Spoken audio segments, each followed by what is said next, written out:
मुख्यमंत्री युवा उद्यमी विकास अभियान के अंतर्गत समान वर्ग के अलावा ओबीसी, महिला, दिव्यांगजन और एसएससी, एसटी के पुरुष के अलावा महिलाओं को उद्यम स्थापित करने पर योगी सरकार अनुदान देगी।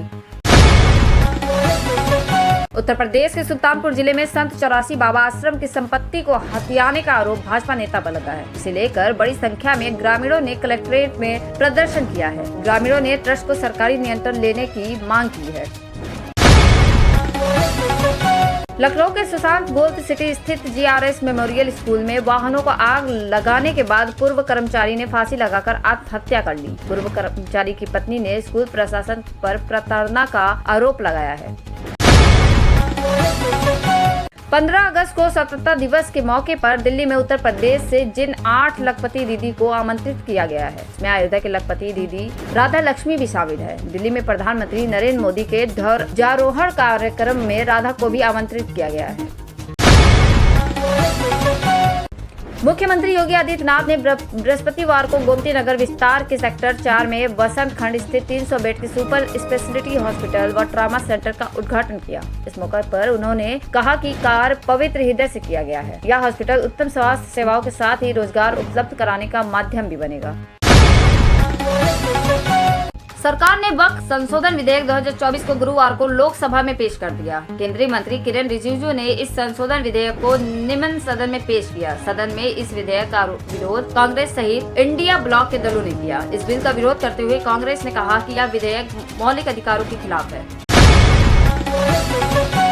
केंद्रीय मंत्री किरेन रिजिजू ने गुरुवार को लोकसभा में वक्फ संशोधन विधेयक 2024 को लेकर कहा, इस विधेयक से किसी भी धार्मिक संस्था की स्वतंत्रता में कोई हस्तक्षेप नहीं होगा। उन्होंने कहा, किसी के अधिकार छीनने की बात तो भूल ही जाइए। यह विधेयक उन लोगों को अधिकार देने के लिए लाया गया है जिन्हें कभी अधिकार नहीं मिले। केंद्रीय अल्पसंख्यक और कानून मंत्री किरेन रिजिजू द्वारा गुरुवार को संसद में वक्फ संशोधन विधेयक 2024 पेश किया गया। विधेयक पेश होने के बाद विपक्षी पार्टियों ने जमकर हंगामा काटा। इस दौरान सपा प्रमुख अखिलेश यादव व गृह मंत्री अमित शाह के बीच बिल को लेकर जोरदार बहस हुई। सपा मुखिया ने बिल का जोरदार विरोध किया।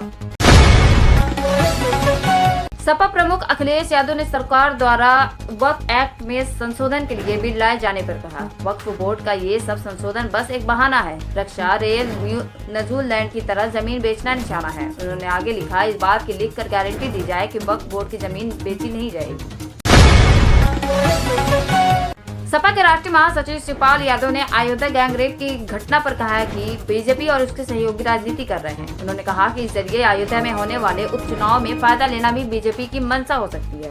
उन्होंने कहा, इस घटना की निंदा करता हूं। पीड़िता व आरोपी का नार्को टेस्ट होना चाहिए। वक्फ बोर्ड संशोधन बिल पर बहस के दौरान ओवैसी ने गुरुवार को लोकसभा अध्यक्ष ओम बिरला से कहा, मैं आपसे ये जानना चाह रहा हूँ, जो बिल ला रहे हैं या आप देश को जोड़ने का नहीं तोड़ने का काम कर रहे हैं। उन्होंने आगे कहा, आप दुश्मन हैं मुसलमानों के और यह बिल उसका सबूत। सपा सांसद अफजाल अंसारी ने सरकार द्वारा वक्फ एक्ट में संशोधन के लिए बिल लाए जाने पर कहा है, बीजेपी को अपना नाम बदलकर भारतीय जमीन हथियाओ और अपने लोगों को बांट दो कर देना चाहिए। उन्होंने कहा, आज इनकी नजर वक्फ बोर्ड की जमीन पर है, कल इनकी नजर मठों की जमीन पर होगी।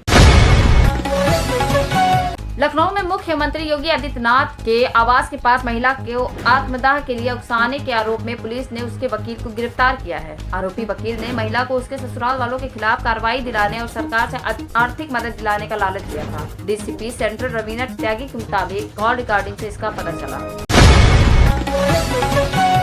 बजट को लेकर पेरिस ओलंपिक्स 2024 के फाइनल से आयोग घोषित किए जाने के बाद रेसलर विनेश फोगाट द्वारा कुश्ती से संन्यास लेने का ऐलान करने पर हरियाणा के पूर्व मुख्यमंत्री व कांग्रेस नेता भूपेंद्र सिंह हुड्डा ने प्रतिक्रिया दी है। उन्होंने कहा, विनेश का गोल्ड मेडलिस्ट की तरह सम्मान होना चाहिए। मेरे पास बहुमत होता तो विनेश को राज्यसभा भेजता।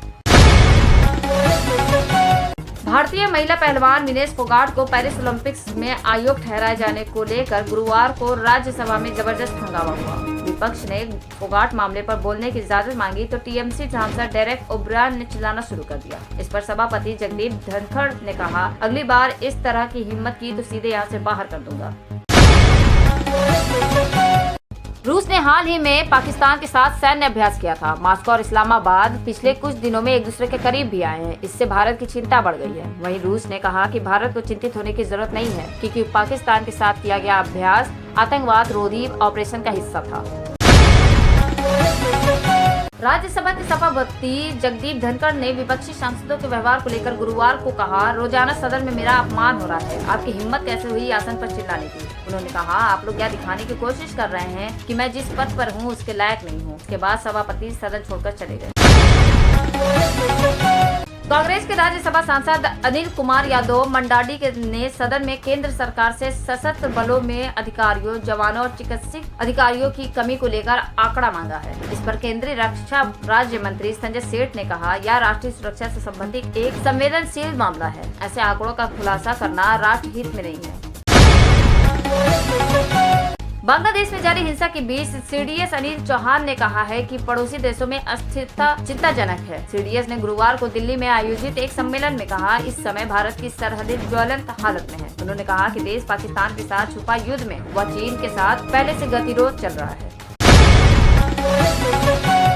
राजकीय रेल पुलिस जीआरपी एवं रेलवे सुरक्षा बल आरपीएफ को ड्यूटी के दौरान सफर के लिए टिकट खरीदना होगा। टिकट नहीं रहने पर हादसा में शिकार होने वाले सुरक्षा कर्मियों को मुआवजा का लाभ नहीं मिलेगा। रेलवे के मुताबिक ड्यूटी के दौरान सफर के लिए जीआरपी और आरपीएफ कर्मियों को ट्रेन यात्रा के लिए वैध अनुमति प्राप्त करनी पड़ेगी।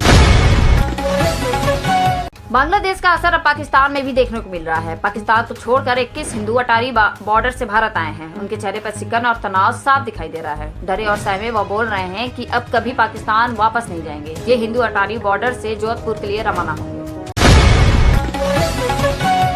राजधानी दिल्ली के सीएम अरविंद केजरीवाल को एक बार फिर बड़ा झटका लगा है। मुख्यमंत्री केजरीवाल की न्यायिक हिरासत 20 अगस्त तक बढ़ा दी गई। गुरुवार को सीबीआई ने वीडियो कॉन्फ्रेंसिंग के जरिए उन्हें पेश किया था। सीएम केजरीवाल को बार बार कोर्ट से झटका लग रहा है। वे पिछले कई महीनों से तिहाड़ जेल में बंद है।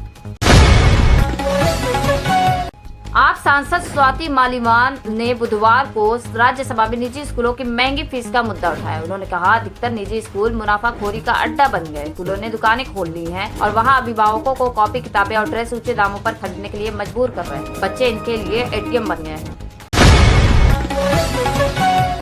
प्रधानमंत्री नरेंद्र मोदी 10 अगस्त को केरल के वायनाड के दौरे पर जाएंगे। रिपोर्ट्स के मुताबिक प्रधानमंत्री इस दौरान हेलीकॉप्टर से भूस्खलन प्रभावित क्षेत्रों का जायजा लेंगे और कुछ राहत शिविरों का दौरा भी करेंगे, जहां पर फिलहाल 10,000 से ज्यादा लोग शरण लिए हुए हैं। वायनाड में हुए भूस्खलन में 400 से अधिक लोगों की मौत हुई है।